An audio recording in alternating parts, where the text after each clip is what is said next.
네, 요즘 시장에서 가장 핫한 재테크 정보 남들은 어떻게 하는지 궁금하셨죠? 손에 잡히는 재테크에서 꽉꽉 채워 알려드립니다. 네, 오늘도 친절한 설명을 대해줄 비즈워치 나원식 기자 전화 연결되어 있습니다. 나 기자님.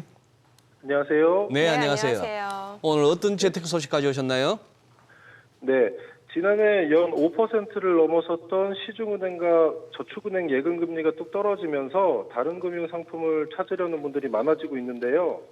오늘은 비교적 높은 금리를 받을 수 있는 증권사의 발행어음형 CMA 통장에 대해 짚어보도록 하겠습니다. 네, 아무래도 이제 고금리 금융 상품이다 보니까 관심이 높아질 수밖에 없을 것 같은데 지금 자금 자체가 그러니까 발행 어음형 CMA로 몰리고 있다 이런 말씀이신 거죠? 네네. CMA 통장 많이들 아실 텐데요. 증권사의 가장 기본적인 수시 입출금 계좌입니다. 고객이 자금을 넣어두면 증권사가 이를 금융상품에 투자하고 이 수익을 고객에게 돌려주는 식으로 운영하는데요. CMA 통장에는 RP형이나 MMW형, MMF형 등 다양한 형태가 있는데요. 이 중 발행어음형의 돈이 몰리고 있는 거고요. 이 상품은 비교적 저위험 투자 상품으로 꼽히고 있는 데다가 수시 입출금 상품인 점, 그러면서도 금액 상한선이 없고 계좌 이체를 등록해야 하는 등의 조건도 없는 게 장점으로 꼽힙니다. 하루만 막혀도 금리를 지급하고요. 이 발행어음이란 용어가 좀 낯설 분들도 계실 텐데요. 증권사가 자금을 조달하기 위해서 자체 신용을 바탕으로 발행하는 1년 이내 단기 금융 상품입니다. 이 어음을 증권사가 발행하면 투자자들이 돈을 맡기고 증권사는 그 돈을 가지고 투자를 한 뒤 수익을 나눠줍니다. 발행어음형 CMA란 CMA 계좌에 돈을 넣으면 증권사가 자동으로 이 발행어음에 투자를 해주는 거고요. 특히 발행어음은 자기 자본이 4조 원이 넘고 초대형 IB로 지정된 증권사만 발행할 수 있는데요. 이에 따라 지금은 한국투자증권과 NH투자증권, 미래에셋증권, KB증권에서만 계좌를 만들 수 있습니다. 네, 지금 발행어음형 CMA 이렇게 상품 구조나 그 자금 흐름을 보니까 증권사들이 어떻게 또 돈 벌겠구나가 보이긴 합니다. 네. 큰 걱정은 없겠네요. 저 정도 이자 주고 네네. 돈 벌 때는 많겠는데 지금 현재 수익률이 어느 정도 됩니까?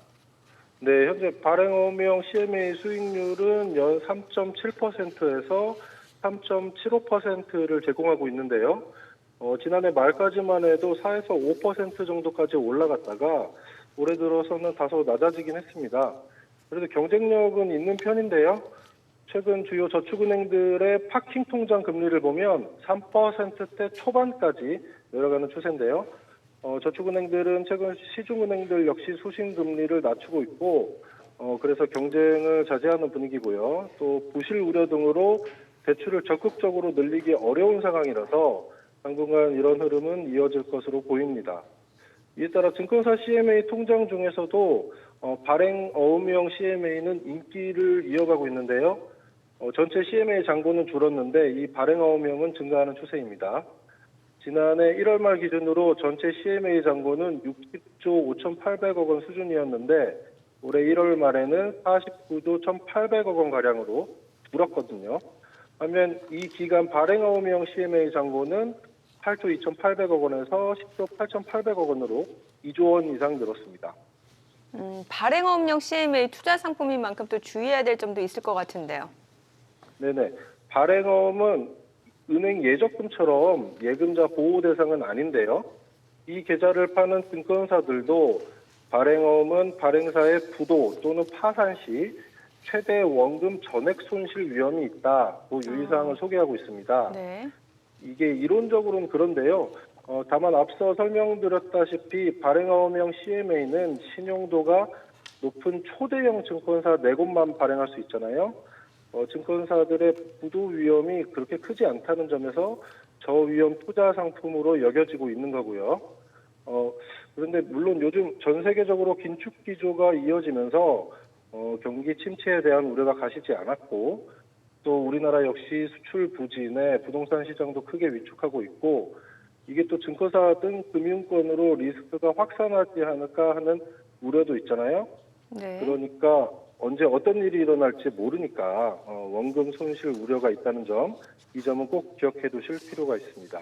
네, 알겠습니다. 오늘 내용 잘 들었습니다. 고맙습니다.